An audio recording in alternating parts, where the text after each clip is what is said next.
삼장 악령들 악한 영들 70명이 기뻐하며 돌아와 이르되 주여 주의 이름으로 말미암아 마귀들도 우리에게 굴복하나이다 하니 누가복음 10장 17절. 이 성경 말씀은 우리에게 인간의 승리의 역사에 대한 그림을 그려줍니다. 왜냐하면 그들은 어떤 보이지 않는 영적 존재들이 그들의 명령에 복종하고 반응해야 한다는 것을 그들에게 보여준 일종의 물리적 현상을 경험했기 때문입니다. 악령 악한 영. 우리는 이 영적 존재들을 악령들이라고 부릅니다. 악령이라는 단어는 악한 영을 뜻하는 헬라어에서 유래했습니다. 악한 영 또는 타락한 천사 또는 악한 천사라고 말하는 것보다 악령이라고 말하는 것이 더 쉽습니다. 우리가 그들을 그냥 마귀들이라고 부를 수도 있겠지만 그렇게 하면 어떤 사람들은 오직 하나의 존재, 악마 마귀만 있다는 인상을 받습니다. 그런 경우에 그들은 사탄과 그의 천사들의 차이점을 모를 것입니다. 그러므로 이 보고서에서는 우리가 사탄의 조력자들을 악령들이라고 부르겠습니다. 성경은 악령들에 대해 모든 것을 말해준다. 성경은 우리에게 그들이 무엇인지, 어디서 왔는지, 그리고 그들의 능력까지 악령들에 대해 모두 말해줍니다. 그들에 관한 성경 속에 이 모든 정보에 비추어 볼 때 나는 악령들의 존재조차 믿지 않는 성경학자들을 만날 때는 정말 황당합니다. 황당하건 말건 나는 그들의 고충을 이해합니다. 나 또한 한때는 그들처럼 안 믿는 자였으니까요. 악령들은 무엇일까요?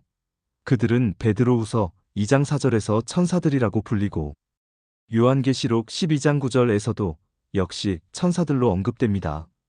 그들은 시편 78장 49절에서도 악한 천사들이라고 불립니다. 그들은 사탄이 하늘에서 자신의 반란을 주도했을 때 사탄과 함께 반역했던 천사들로부터 나왔습니다. 우리는 그 반역에 관한 성경의 진술로부터 사탄이 땅으로 내쫓겼을 때 하늘의 천사들의 3분의 1을 함께 데려갈 수 있었다는 것을 발견합니다. 요한계시록 12장 4절. 이전에 말했듯이 모든 악령들이 사탄을 위해 자유롭게 일하도록 남겨져 있지는 않습니다. 그들 중에 일부는 잡혀서 사슬에 묶여 갇혀 있습니다.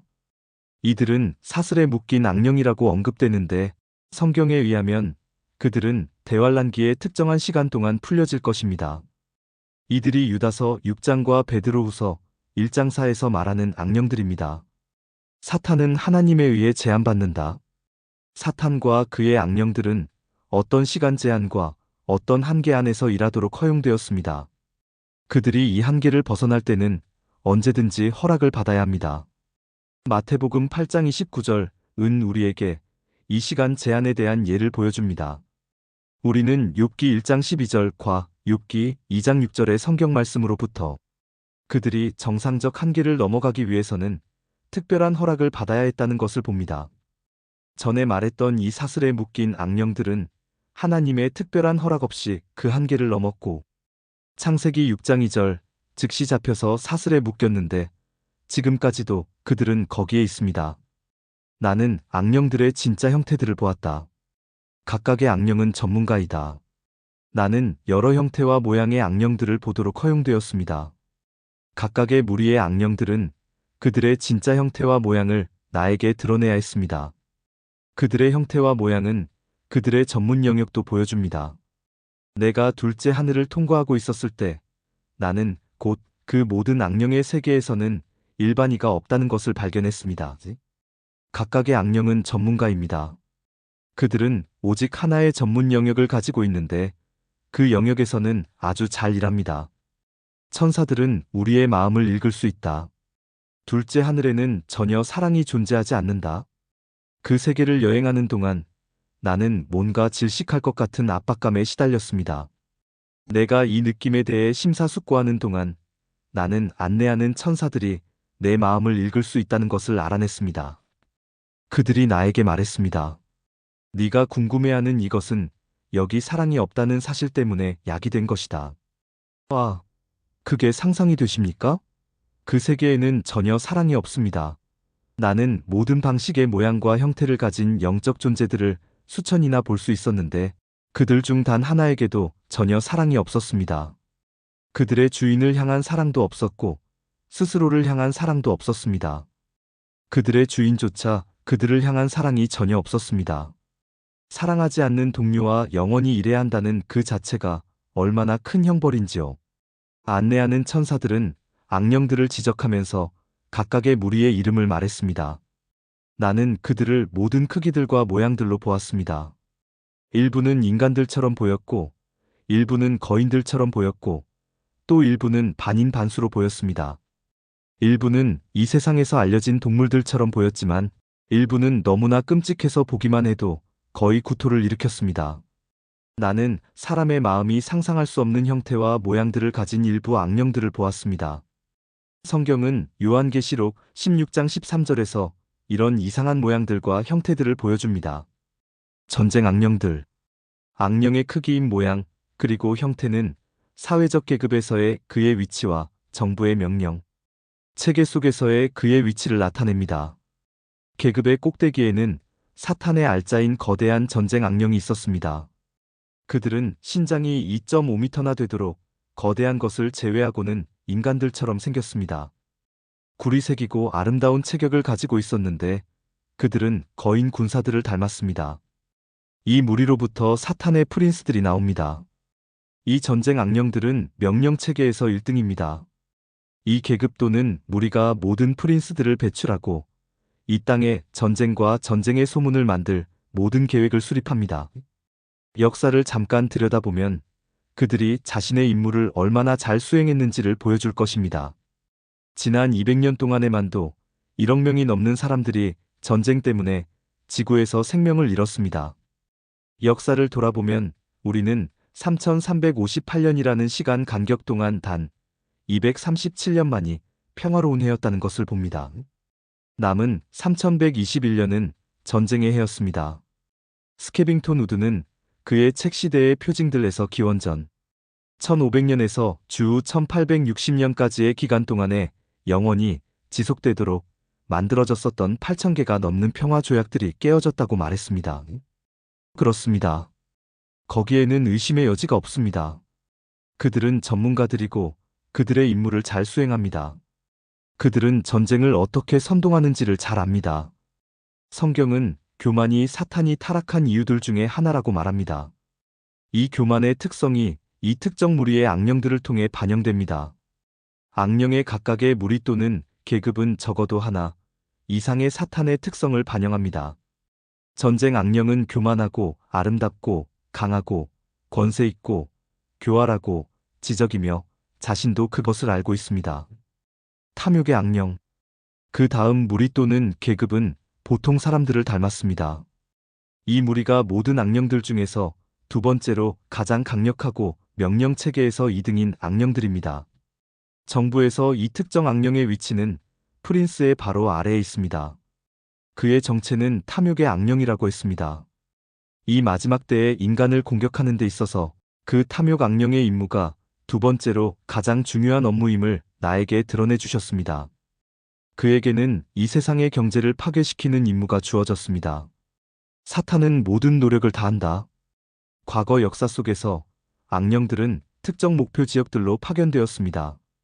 예를 들면 탐욕의 악령은 특정한 이 나라로 파견되었고 주술의 악령은 다른 특정 나라 또는 대륙으로 파견되었고 전쟁 악령은 또 다른 지역으로 파견되었습니다. 그러나 이제는 그렇지 않습니다. 역사상 처음으로 모든 악령들이 전 세계적으로 파견되었습니다. 사탄은 인류를 향한 이 마지막 대공격을 위해서 모든 노력을 다했습니다. 마지막 때에 대한 그의 계획이 이미 실행되고 있습니다. 오늘날은 세상 전체가 모든 전문 영역들에서 공격받고 있습니다.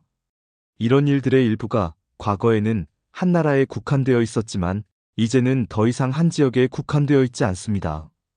예를 들면 과거에는 환생의 믿음이 주로 동방 신비 종교를 행사하던 나라들에만 국한되어 있었지만 이제는 이 믿음이 전 세계적으로 버섯처럼 솟아나는 것을 발견합니다. 사탄은 이 세상을 통치할 준비가 되어 있다. 사탄은 그가 가진 모든 분노를 이 세상을 대적하는 데 쏟았습니다. 그는 자신의 위대한 종합계획이 효과를 내기에 적합한 때가 왔다고 믿습니다. 그는 시작부터 자신의 보좌를 그 보이지 않는 분리하는 차원의 벽에 영적 편에서 물리적 편으로 옮길 계획이었습니다. 그는 육체적인 인간이 공개적으로 자신을 경배하기를 항상 원해왔고 그의 거대한 꿈은 그의 보좌를 시온성에 두는 것입니다. 다니엘 12장. 성경은 이 기간의 시간을 적그리스도의 통치라고 부릅니다. 사탄이 오는 길을 곧게 만드는 악령들. 악령들에 의한 이 거대한 전 세계적인 공격은 사탄의 거대한 계획의 일부입니다. 이 악령들은 그들의 주 사탄이 오는 길을 곧게 만들고 있습니다. 세계 경제를 파괴하라. 이 마지막 때를 위한 탐욕 악령의 목적은 세계의 경제를 파괴하는 것입니다. 이것은 세상 사람들이 적그리스도를 받아들이게 하기 위해서 필요합니다. 그는 보기에는 좋지만 거짓된 경제를 사람들에게 가져다 줄 것입니다. 대신 전쟁 악령들은 지구에서 완전히 평화를 파괴해야 합니다. 적그리스도는 지구에 평화를 가져다 주기 때문에 받아들여질 것입니다. 그러나 이 평화도 역시 거짓 평화입니다. 세 번째 계급의 악령들은 적그리스도가 단일 세계 종교를 가져올 수 있도록 하나님의 진정한 종교를 짓밟아야 합니다. 이 단일 종교 역시 거짓 종교입니다. 걷잡을 수 없는 물가 상승. 탐욕의 악령이 현대의 임무에서 얼마나 효과적이었는지를 이해하기 위해 세계 경제 시장을 봅시다. 전 세계적 금값을 봅시다. 금은 세계의 거의 모든 화폐가 기초에 있는 금속입니다. 몇 년 전에만 해도 금값은 온스당 약 30달러 정도였습니다. 현재는 그 가격이 온스당 400달러가 넘습니다. 금 자체에 문제가 있다면 나라들의 화폐는 어떨 것 같습니까? 세계 시장에서 금값만 엄청나게 비싼 것이 아니라 음식이나 옷 같은 기본적인 주요 품목들의 가격들을 보십시오. 이런 부분들에서 우리는 걷잡을 수 없는 세계적인 물가 상승을 봅니다. 사회의 모든 수준에 있는 탐욕. 우리는 탐욕 악령의 영향이 세계 시장에만 국한된 것이 아니라는 것을 발견하는데 그것은 이 탐욕이 우리 사회의 모든 수준에서 발견되기 때문입니다. 점점 더 많은 사람들이 이렇게 말하는 것을 듣는 것 같습니다. 모두가 다 자기 것을 챙기는데 왜 나는 그러면 안 되는가? 너무나 많은 사람들이 공개적으로 이런 태도를 보여서 그것에 대한 공개적 책망의 소리는 거의 듣지 못하는 수준까지 왔습니다. 이런 태도가 너무나 광범위하게 퍼져 있고 너무나 많은 지지를 받고 있어서 있다 해도 아주 적은 수의 교회들만이 그것을 책망하고 있습니다. 사실상 우리는 이런 탐욕의 근원인 그 악령들의 존재에 대해서 오늘날 우리 교회들에서 더욱 더 적게 가르치는 것을 발견하게 됩니다. 악마의 교리는 그들의 존재를 부인하는 것이다. 악마의 교리가 기독교 교회들에서 가르쳐진다. 이제 성령께서 분명히 말씀하시기를 마지막 때에 어떤 사람들이 믿음에서 떠나 유혹하는 영들과 마귀들의 교리에 주의를 기울이리라 하셨는데 이들은 위선으로 거짓말을 하며 자기 양심을 뜨거운 인두로 지진 자들이라. 디모데전서 4장 1절에서 2절 이 성경 구절은 마지막 때에 마귀들이 그들 자신의 교리를 가질 것이라는 것을 우리에게 말해줍니다. 그렇다면 그런 교리가 무엇일지에 대해서도 성경이 분명히 우리에게 말해주실 것입니다. 마귀들이 가르칠 것에 대한 증거가 다음 성경 구절에 나옵니다. 그분께서 그들의 생각을 아시고 그들에게 이르시되 스스로 분쟁하는 왕국마다 황폐하게 되며 스스로 분쟁하는 집은 무너지느니라. 너희가 말하기를 내가 바알세붑을 통해 마귀들을 내쫓는다고 하니 만일 사탄 또한 스스로 분쟁하면 어떻게 그의 왕국이 서겠느냐? 누가복음 11장 17절에서 18절 바로 이 성경 구절에서 마귀들이 무엇을 교리로 가르칠지가 분명합니다. 그들은 악령 같은 것은 존재하지 않는다고 가르칠 것입니다. 이 악령들이 그들의 교리를 어디에서 가르칠까요? 그들은 그것을 교회에서 기독교인들에게 가르칩니다. 그들은 이 악령들이 실제라는 것을 믿고 그런 존재들을 폭로할 잠재력이 있는 바로 그 사람들에게 그들의 교리를 가르치고 있습니다. 만일 사탄이 자신과 자신의 조력자들을 드러내려고 한다면 그의 집은 분쟁할 것입니다. 사탄과 그의 악령들의 중요성과 능력을 경시하는 것. 이 나라 전체의 모든 회중들과 교회들 속에서 우리는 악령들의 존재와 심지어 사탄의 존재까지도 폄하하는 설교자들을 많이 발견합니다. 그런데 사탄과 그의 악령들이 실제라는 것을 인정하면서도 그들의 중요성과 능력은 경시하는 사람들도 있습니다. 지역의 사역자들만 이렇게 하는 것이 아니라 많은 기독교 저자들도 자신의 책들을 통해 이렇게 하고 있습니다. 기독교 서점들의 책장에 있는 책들을 보면 자신의 무존재에 대한 사탄의 마지막 시대의 교리가 얼마나 효과적인지를 금방 알 수 있습니다. 사탄은 지금은 익명으로 남기를 원한다. 모든 죄는 사탄에게서 나온다. 마귀들의 잘못된 교리들은 사탄과 그의 천사들의 익명성을 강화하려는 의도를 가지고 있습니다. 거짓말에 넘어가서 그들이 말하는 것을 정말로 믿는 훌륭한 기독교인들에게 이런 잘못된 가르침들이 많이 퍼져 있습니다. 많은 사람들이 정직하게 이렇게 말합니다. 악령들을 너무 심하게 믿는 것은 그들을 전혀 믿지 않는 것보다 더 나쁘다. 그들은 그런 가르침들에 대해서 진지하지만 바울만큼이나 진지하게 틀렸습니다. 많은 사람들이 사람이 죄를 짓기 위해 사탄이 필요하지 않고 인류가 악령들의 도움 없이도 죄를 지을 것이라고 가르치고 있습니다. 이것은 오류입니다. 성경을 보시면 모든 죄가 사탄에게서 나온다는 것을 알게 될 겁니다. 사탄 없이 이 세상에 들어온 죄는 단 하나도 없습니다. 인류가 사탄 없이 죄를 지을 것이라고 말하는 것은 마귀들의 교리들 중에 하나입니다. 사탄과 함께 반역했던 천사들도 그에게 유혹받기 전에는 그렇게 하지 않았습니다. 이제 나는 단호하게 말하겠습니다. 인류가 저지른 모든 죄, 심지어 가장 작은 죄조차도 죄를 짓는 사람들의 삶 속에 미치는 사탄과 그의 악령들의 영향의 결과입니다. 오늘날 우리의 삶 속에서 사탄과 그의 악령들이 행하는 역할에 대해 아무리 강조해도 지나치지 않습니다. 사탄과 그의 악령들이 이렇게 할 수 있는 것은 그들이 익명으로 남아있는데 전문가들이기 때문입니다. 만일 그들이 자신들의 일을 공개하게 되면 그것이 그들을 패배하게 하는 역할을 할 것입니다. 그것이 내가 여러분에게 사탄과 그의 악령들에 대해 아무리 강조해도 지나치지 않다고 말하는 이유입니다.